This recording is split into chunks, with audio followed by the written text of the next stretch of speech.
Bismillahirrahmanirrahim. Assalamualaikum warahmatullahi wabarakatuh. Salam dan bahagia. Mahasiswa penempuh mata kuliah Psikologi Pendidikan dan Perkembangan. Sebelum kita memulai perkuliahan pada kesempatan kali ini, terlebih dahulu kita buka dengan berdoa agar perkuliahan kita berjalan dengan lancar dan apa yang kita pelajari barokah dan bermanfaat. Berdoa disilahkan. Berdoa cukup. Pada kesempatan kali ini kita masuk ke pertemuan 9 dengan tema yang akan kita bahas pada pertemuan ke-9 ini, yaitu terkait dengan pertumbuhan dan perkembangan serta faktor yang mempengaruhinya. Sebelum kita membahas materi pertemuan ke-9 ini, kita mengingatkan kembali bahwa pada pertemuan ke-8 kemarin, kita agendanya adalah melakukan UTS. Kami mengucapkan terima kasih yang sangat luar biasa atas kerjasamanya karena semua sudah mengumpulkan tugas sesuai dengan waktu yang telah ditentukan. Hasil UTS masih kami proses untuk koreksi, nanti hasil dari feedback-nya akan kami sampaikan juga melalui Sipedar. Nah, hari ini kita memasuki pertemuan pasca UTS, yaitu pertemuan ke-9 dengan bahasan pertumbuhan dan perkembangan serta faktor yang mempengaruhinya.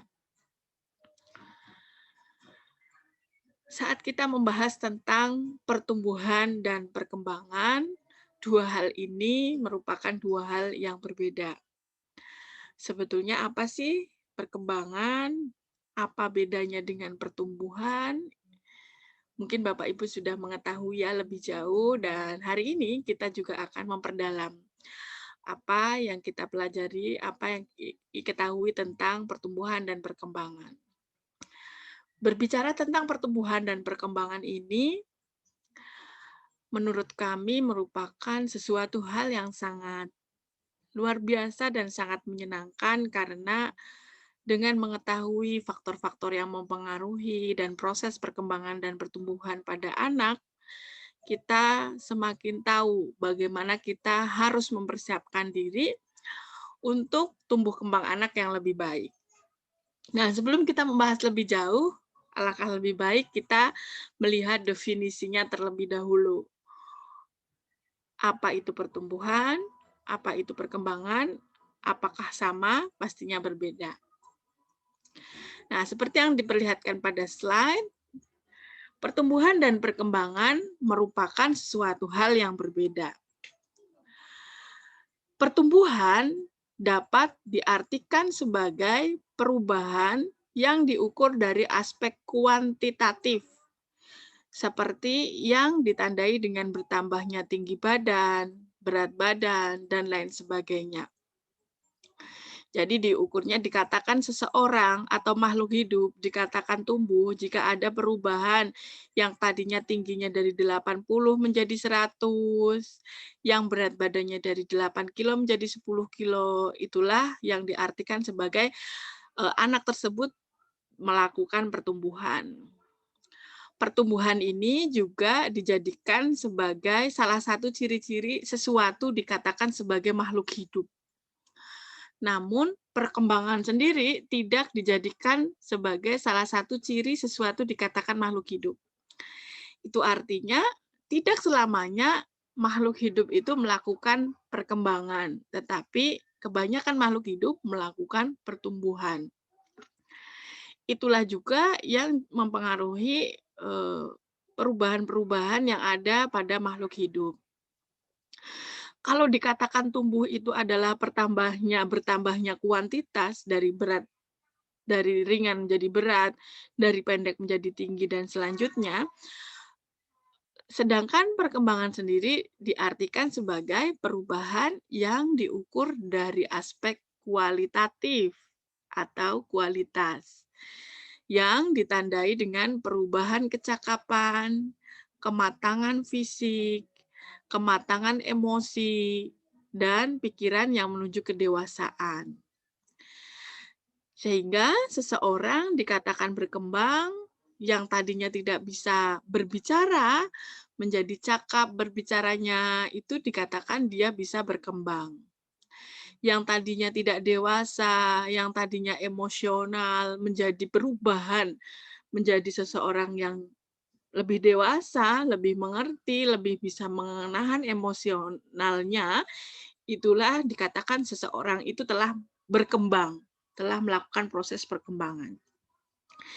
Sehingga sebetulnya manusia juga dapat dikatakan sebagai makhluk hidup yang bisa bertumbuh, tetapi tidak selamanya manusia bisa berkembang. Karena misalkan saja banyak orang yang mengatakan umur tidak mempengaruhi kedewasaan. Ada yang umurnya sudah tua, itu artinya sudah bertumbuh, tetapi perkembangannya tidak seiring dengan perkembangan yang ada. Itu bisa kita lihat pada perubahan-perubahan yang terjadi dari kualitas diri seseorang. Itulah perkembangan. Sehingga dapat kita simpulkan tumbuh kembang atau pertumbuhan dan perkembangan merupakan dua hal yang berbeda. Kalau tumbuh dapat kita lihat dari kuantitas, bisa dihitung dengan angka, sedangkan perkembangan kita lihat dari proses kualitasnya. Kualitas seseorang baik dari kematangan, emosi, kedewasaan, dan lain sebagainya. Tahap perkembangan dan pertumbuhan anak sendiri dibagi menjadi dua tahapan. Yang pertama adalah tahapan prenatal dan yang kedua adalah tahapan postnatal. Tahapan prenatal ini merupakan tahap di mana anak melakukan perkembangan dan pertumbuhan sejak dia berada pada fase embrio. Fase embrio ini adalah fase di mana pertumbuhan zigot, yaitu dari mulai bertemunya sel sperma dengan ovum, kemudian menjadi zigot, kemudian tumbuh menjadi embrio, dari 0 sampai 8 minggu, itulah yang disebut dengan fase embrio. Mulai dari fase itulah, manusia sudah mulai melakukan proses pertumbuhan dan perkembangan. Hal tersebut dapat kita lihat pada gambar di bawah ini, mulai dari hari pertama belum terlihat, hanya terlihat titik atau sudah terlihat kantongnya, kemudian hari kedua lebih membesar titiknya, sampai kepada minggu pertama atau 8 harinya, itu baru terlihat seperti embrio. Inilah yang disebut juga dengan pertumbuhan, yang tadinya mengecil menjadi membesar. Nah, pertumbuhan ini sudah mulai ada sejak begitu bertemunya sel sperma dan ovum. Kemudian pada fase ini juga manusia sudah mulai melakukan perkembangan. Berkembang yang tadinya hanya satu titik, kemudian sudah berkembang menjadi penambahan unsur-unsur lain. Dan fase ini kemudian berkembang menjadi fase yang lebih tinggi, yaitu disebut dengan fase fetus. Fase fetus ini merupakan fase di mana embrio itu sudah dikatakan lebih kuat ya. Dan itu terjadi setelah 8 minggu sampai lahir. Pada fase ini kita pasti sudah melihat ya, pertumbuhan dan perkembangan itu sangat pesat perkembangannya. Dari yang tadinya belum ada tangannya, tangannya sudah terbentuk, kemudian kakinya sudah terbentuk, telinganya sudah terbentuk, kemudian organ-organ lain dalamnya di minggu-minggu akhir, di bulan-bulan akhir, trimester akhir, organ-organ dalam sudah juga ikut terbentuk dengan sempurna pada masa fetus ini. Itu membuktikan bahwa adanya proses pertumbuhan dan perkembangan mulai dari dalam kandungan seorang ibu. Kemudian setelah melahirkan, seseorang itu masuk pada tahap perkembangan dan pertumbuhan yang disebut dengan masa postnatal. Sebetulnya masa postnatal ini dibagi menjadi 6 ya, di sini dilihatkan hanya 5, ada yang kurang yaitu fase lansia belum dimasukkan ke sini. Fase postnatal yang pertama disebut dengan fase neonatus. Fase neonatus ini adalah fase yang berada pada umur bayi dari 0 sampai 28 hari. Pada fase ini terjadilah proses adaptasi suatu sistem organ tubuh yang tadinya di dalam kandungan seorang ibu yang selalu hangat, kemudian dia beradaptasi dengan lingkungan yang ada. Yang tadinya tidak begitu jelas mendengarkan suara, sekarang lebih jelas mendengarkan berbagai macam suara dari lingkungan. Maka semua sistem organ beradaptasi. Yang tadinya makannya melalui dari ibu, dia sudah diberikan ASI, sehingga ASI ini juga akan mempengaruhi perkembangan anak di fase neonatus ini. Fase selanjutnya adalah fase bayi. Fase bayi ini sebetulnya dibagi menjadi 2 lagi, yaitu fase umur 1 bulan sampai 1 tahun dan 1 tahun sampai 2 tahun. Pada masa fase 1 bulan sampai 1 tahun, perkembangan yang terjadi adalah lebih kepada peningkatan susunan saraf seorang bayi. Dia sudah bisa bergerak dengan tegap, sudah menggerak-gerakkan kaki dan tangannya dengan lincah, dan lain sebagainya. Sedangkan di fase 1 tahun sampai 2 tahun yang lebih banyak berkembang adalah proses perkembangan motorik sang anak.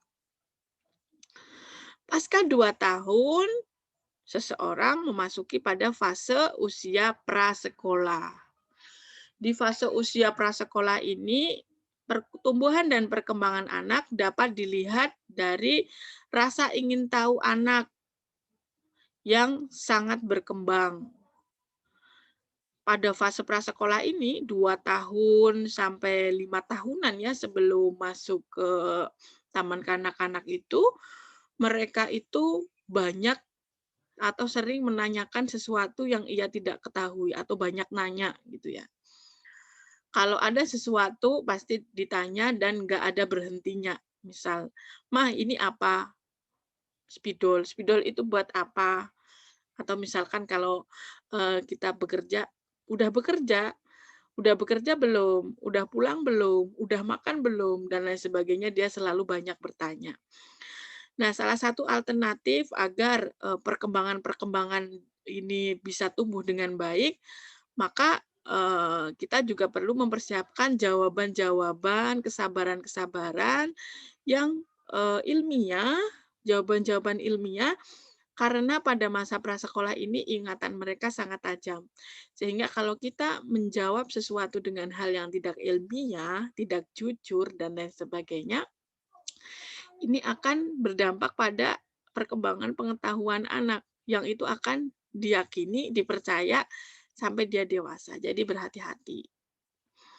Kemudian misalkan kita, memberikan respon yang, tidak positif, tidak sabar, tidak dijawab, atau malah dibentak, ini mestinya akan membunuh rasa ingin tahu anak, sehingga menjadikan anak itu menjadi seseorang yang pendiam, ditanya malah diam saja, tidak mau bertanya, dan lain sebagainya. Maka kita perlu memfasilitasi fase-fase ini atau fase yang kita sebut dengan golden age itu dengan jawaban-jawaban yang saintifik ya, jawaban-jawaban yang ilmiah, dan misalkan kita tidak tahu, kita jawab tidak tahu, mari kita cari tahu bersama, misalkan dengan membaca buku atau melihat jawabannya di YouTube atau di Google dan lain sebagainya. Pada fase usia prasekolah ini, anak juga masuk pada fase mengidentifikasi perilaku orang tua. Like mother, like son, like father, like son. Apa yang dilakukan oleh anak, apa yang dilakukan oleh orang tua itu selalu diikuti oleh anak. Sehingga berhati-hatilah dalam berperilaku di depan anak yang masuk pada fase usia prasekolah ini. Mereka akan menirukan apa yang ia lihat. Baik juga ditiru, buruk juga ditiru. Maka perlu berhati-hati. Dan kalau memang kita tahu golden age-nya ini memang sangat luar biasa, pengaruhnya pada perkembangan anak, kita harus memanfaatkan fase ini sebaik mungkin agar nanti dapat mempengaruhi tahapan perkembangan selanjutnya untuk menjadi lebih baik. Fasilitasi dengan lebih baik, beri tauladan yang baik, beri aktivitas-aktivitas positif agar dia juga tumbuh dan berkembang dengan baik. Kemudian fase prasekolah ini dilanjutkan dengan fase sekolah. Nah, di fase sekolah ini yang lebih banyak berkembang adalah pada aspek fisik dan kognitif anak. Misalkan saja yang tadinya tidak tahu melalui proses sekolah dia akan banyak memiliki ilmu pengetahuan yang lebih. Kemudian fase dewasa nanti ditandai dengan masa pubertas, yang mana pubertas perempuan biasanya 2 tahun lebih cepat daripada laki-laki. Dan kita sebagai guru, sebagai orang tua harus memfasilitasi masa pubertas ini dengan baik. Karena pasca pubertas ini mereka akan mengetahui lawan jenis. Kita harus memfasilitasi psikologi dia agar dia bisa bergaul dengan baik dengan lawan jenis, tidak melakukan hal-hal yang diinginkan, harus dibekali pengetahuan-pengetahuan lebih bagaimana etika kita dengan lawan jenis, apa yang harus kita lakukan jika bersama lawan jenis, berhati-hati dan lain sebagainya. Dan terakhir adalah fase lansia. Pada fase lansia ini fase di mana menurunnya kemampuan dalam perkembangan baik fisik maupun psikomotor. Dalam fisik perkembangannya menurun, kemudian keterampilan-keterampilan, ingatan-ingatan itu juga sudah mulai menurun. Seperti yang telah kita pelajari sebelumnya di teori faktor-faktor yang mempengaruhi individu, pada perkembangan dan pertumbuhan anak ini juga ada banyak hal faktor yang mempengaruhi. Setidaknya ada 2 hal, yaitu faktor internal dan faktor eksternal yang mempengaruhi pertumbuhan dan perkembangan anak. Beberapa faktor internal yang mempengaruhi pertumbuhan dan perkembangan anak, antara lain yaitu yang pertama dari aspek ras atau etnik atau bangsa. Seseorang yang dilahirkan di Australia, yang dilahirkan di Arab, akan berbeda hereditasnya dengan seseorang yang dilahirkan di Indonesia pastinya. Sehingga hereditas atau ras sangat mempengaruhi. Maka biasanya jika seseorang ada yang ingin memperbaiki keturunan dari aspek rasnya, kita bisa mencari partner ya dari bangsa atau ras yang berbeda. Nantinya juga hasilnya juga akan ada mix ya antara Indonesia dan negara yang dimaksud.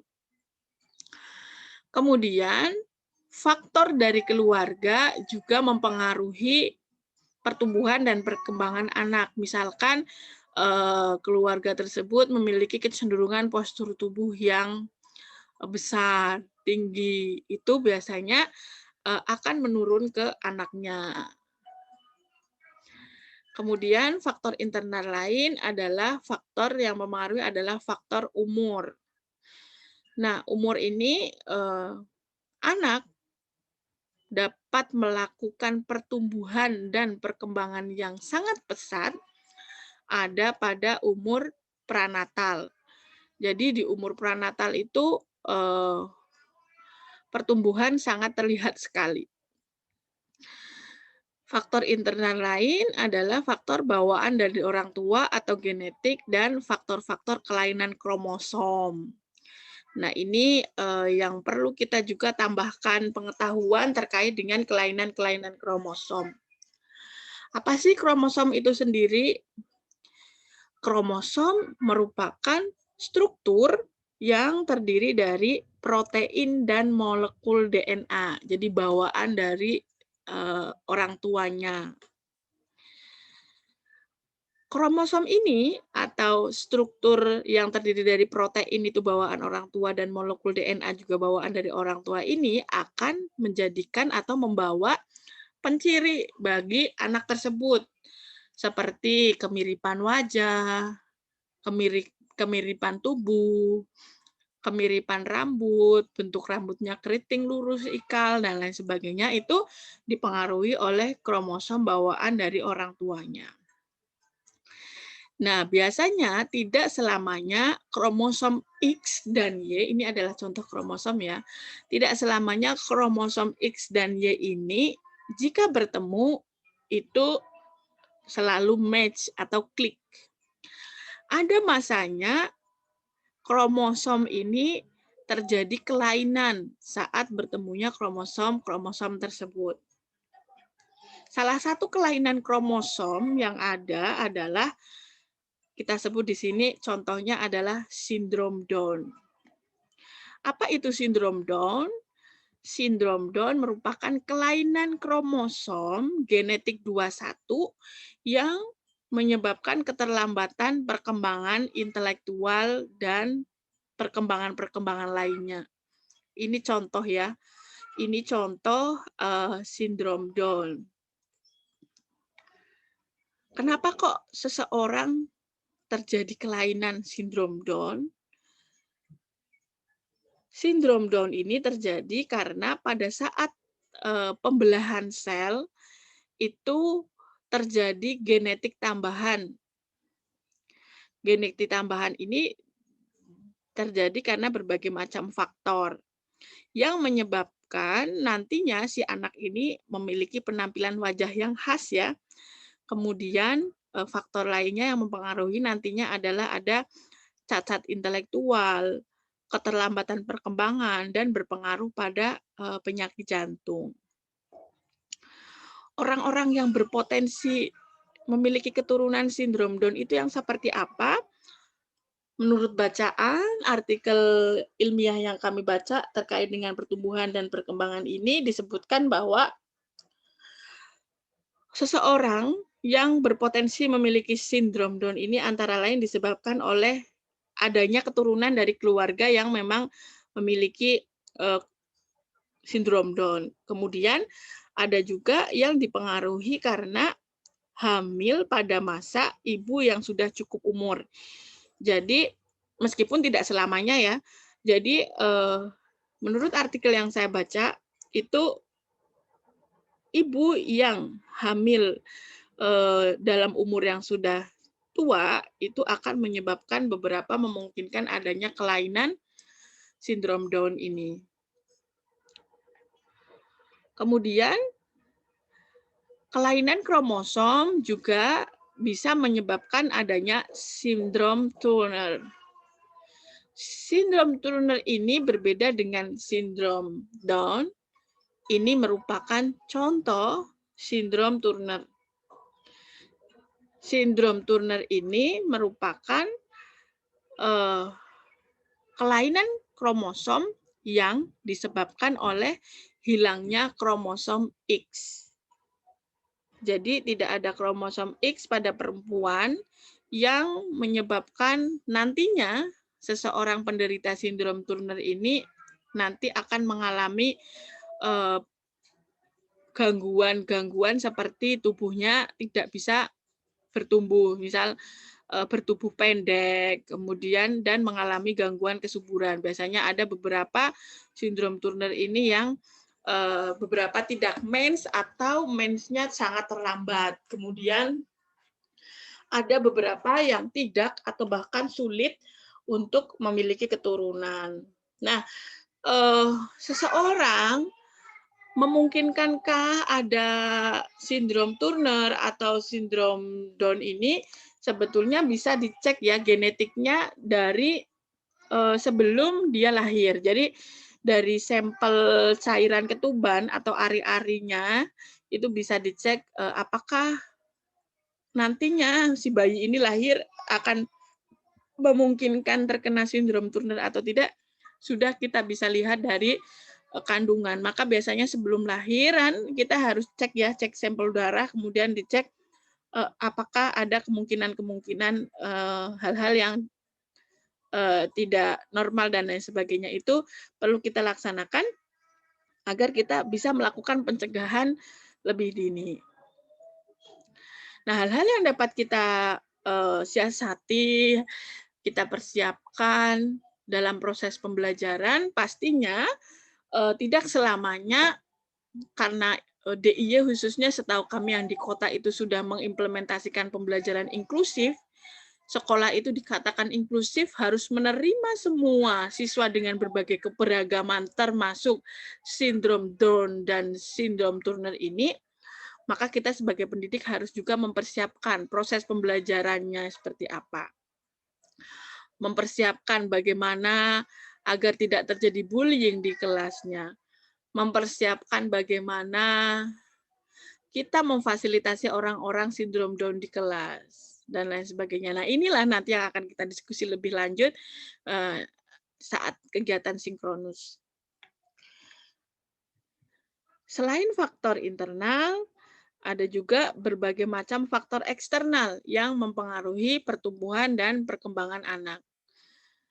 Dari faktor internal dibagi menjadi 3 ya bagian, yaitu faktor prenatal sebelum lahir, dan faktor persalinan dan pasca persalinan.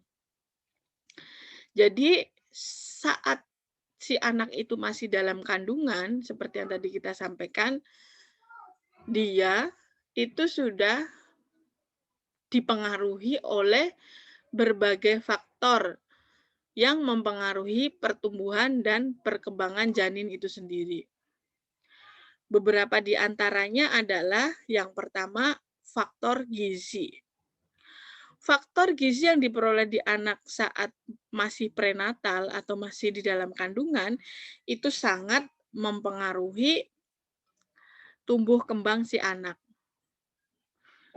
Sehingga agar pertumbuhan dan perkembangan anak itu lebih baik, maka pastikan gizi yang diasup oleh sang ibu itu juga berkualitas. Nah, beberapa hal yang perlu kita waspadai, ini kita ambilkan dari artikel ilmiah ya.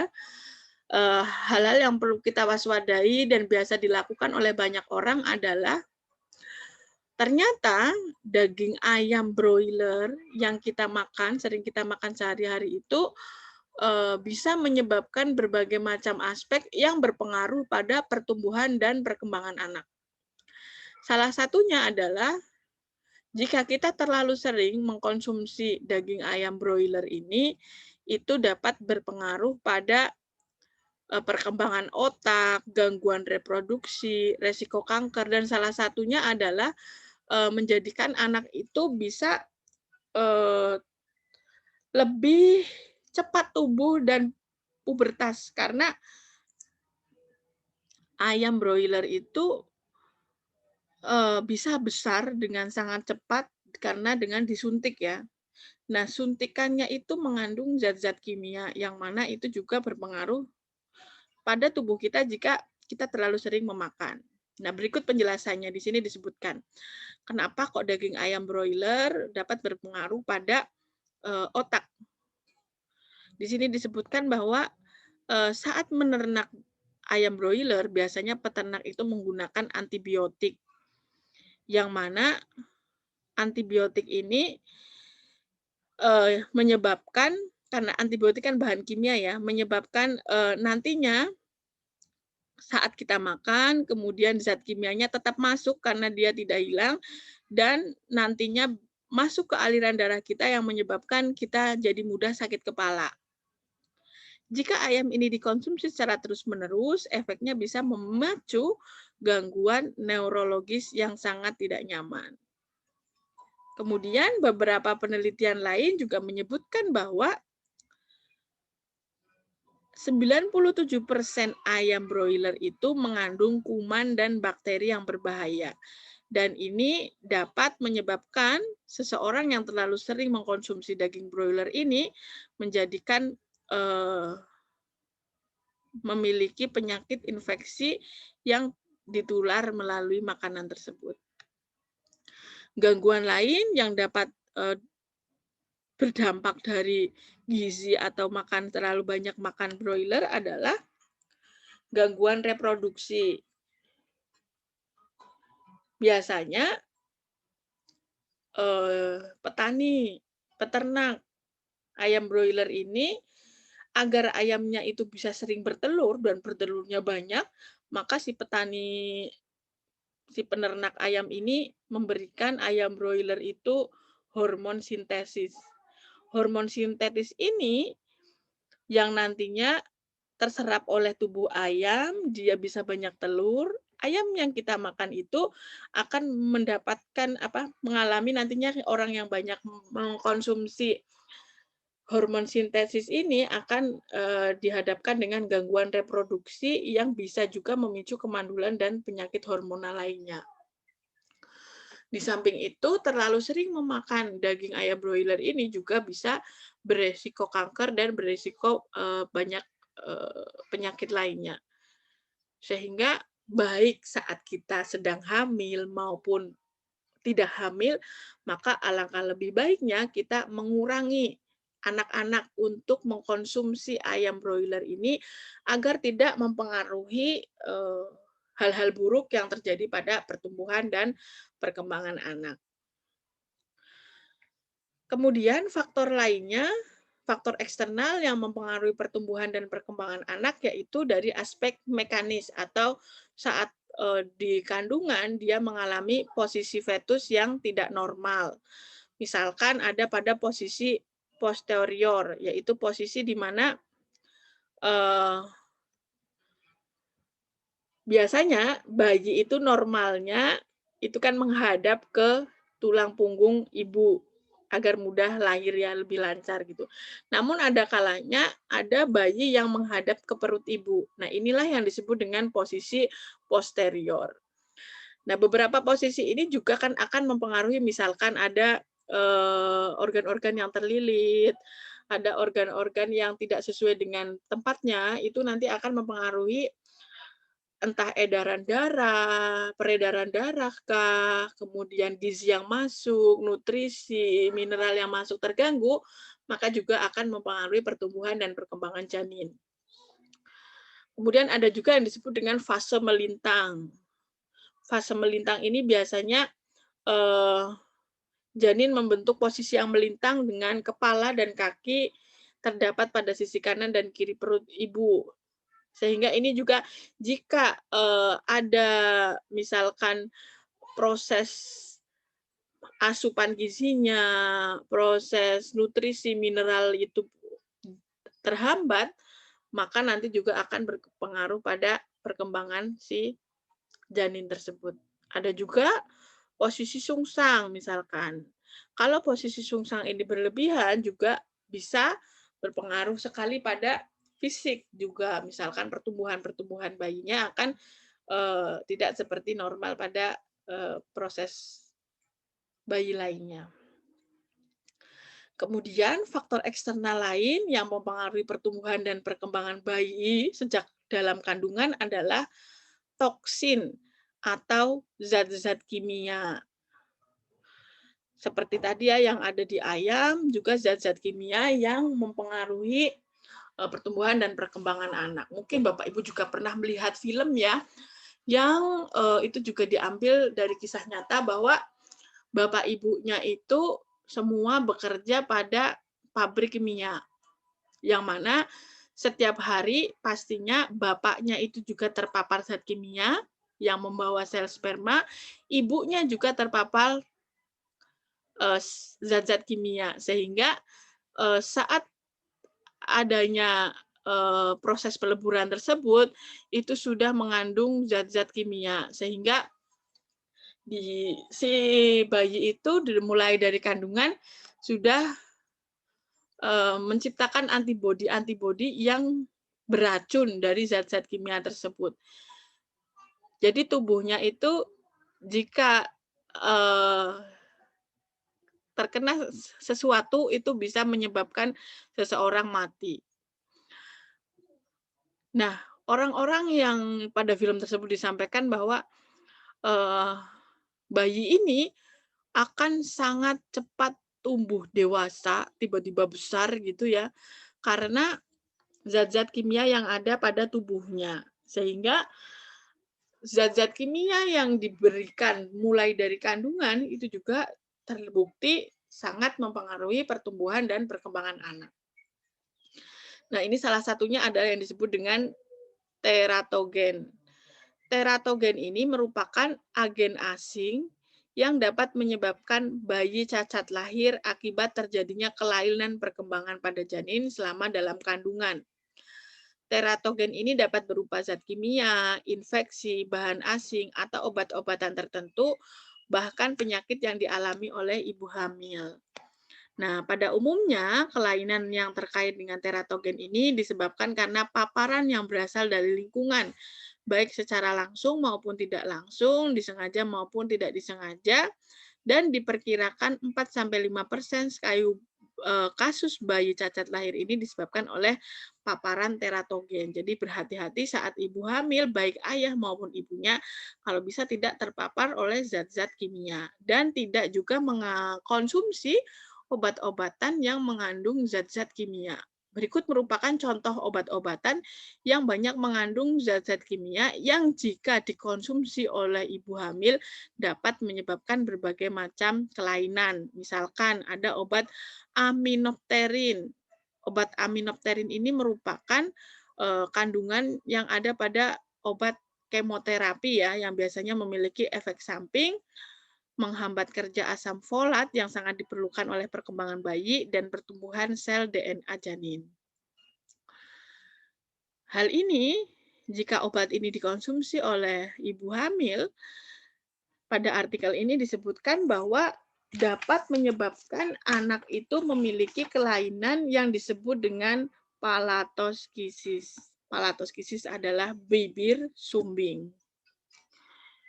Kemudian obat lain misalkan ada tenitoin yang menyebabkan kelainan jantung, kemudian warfarin, pengencer darah yang bisa mengganggu perkembangan saraf otak dan proses penglihatan bayi atau lebih kepada mata ya, perkembangan mata.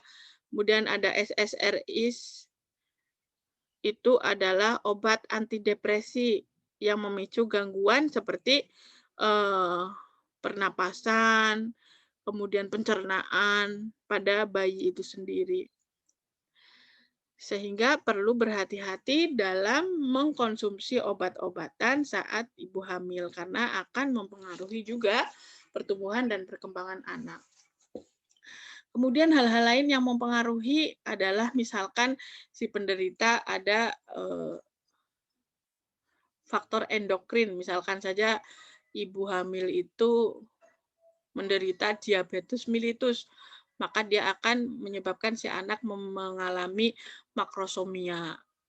Kemudian ada juga faktor eksternal lain yang mempengaruhi seperti radiasi yang ada paparan pada sinar rongsen itu juga bisa berpengaruh pada janin seperti diversitas anggota gerak. Termasuk infeksi dari torch itu juga menyebabkan seseorang bisa bisu, tuli, dan kelainan jantung bawaan. Dan termasuk faktor psikologi ibu saat hamil. Ibu itu hamil itu bahagia atau tidak, itu juga sangat mempengaruhi pertumbuhan dan perkembangan si anak. Maka saat hamil sebisa mungkin selalu bahagia, jangan ada masalah dan lain sebagainya, karena itu akan mempengaruhi psikologi nantinya kepada anak juga. Tidak berhenti pada faktor di kehamilan, faktor saat bersalin juga mempengaruhi pertumbuhan dan perkembangan anak. Misalkan saja ada anak yang menderita saat ibunya melakukan persalinan itu ada komplikasi persalinan, maka bisa menyebabkan adanya trauma kepala, adanya kerusakan jaringan otak, misalkan ditarik terlalu keras dan lain sebagainya. Dan tidak berhenti saat persalinan, faktor eksternal lain yang mempengaruhi pertumbuhan dan perkembangan adalah di luar tadi, tidak hanya saat hamil, di luar lebih mempengaruhi lagi yaitu gizi. ASI yang diberikan berkualitas atau tidak mempengaruhi perkembangan. Termasuk kalau dalam Islam itu, rezeki yang disampaikan itu halal atau tidak, itu juga mempengaruhi pertumbuhan dan perkembangan anak. Jadi kalau, eee, uang yang diberikan untuk, menafkahi, memberikan makan kepada anak itu adalah uang haram, maka disebutkan bahwa nantinya pertumbuhan dan perkembangan anaknya itu juga bisa terhambat. Bisa jadi tidak bisa pintar dan lain sebagainya. Tetapi kalau halal itu akan mempermudah anak itu untuk berkembang, khususnya di aspek kognitif dan sikap. Kemudian lingkungan pengasuhan pastinya juga akan sangat mempengaruhi tumbuh dan berkembang. Pemberian reward punishment, terlalu sering dimarahin, terlalu sering sanjung juga mempengaruhi pertumbuhan dan perkembangan, serta obat-obatan yang sering dikonsumsi itu juga akan mempengaruhi pertumbuhan dan perkembangan dan faktor-faktor lain yang sangat mempengaruhi pertumbuhan dan perkembangan anak. Nah, berdasarkan berbagai macam faktor yang mempengaruhi pertumbuhan, mari kita diskusikan bersama sebagai seorang pendidik, kira-kira hal-hal apa saja yang perlu kita persiapkan untuk mendukung pertumbuhan dan perkembangan anak, baik dalam proses pembelajaran maupun di luar pembelajaran. Kemudian, terkait dengan pertumbuhan dan perkembangan anak di sekolah dasar, kira-kira faktor-faktor atau fenomena apa saja yang terjadi di lapangan terkait dengan pertumbuhan dan perkembangan anak. Misalkan tadi ya ada pola asuh, ada gizi, kemarin sudah kita bahas ya, dan beberapa obat-obatan apakah ada, atau misalkan ada juga di eee, kelas yang Down syndrome, kemudian bullying dan lain sebagainya. Nah, kira-kira dari masalah-masalah yang Bapak Ibu hadapi, kita carikan bersama alternatif solusi untuk masalah-masalah tersebut agar, proses pembelajarannya bisa menjadi lebih baik. Mari kita diskusikan nanti saat kegiatan sinkronus. Sampai ketemu nanti. Terima kasih. Wassalamualaikum warahmatullahi wabarakatuh. Salam.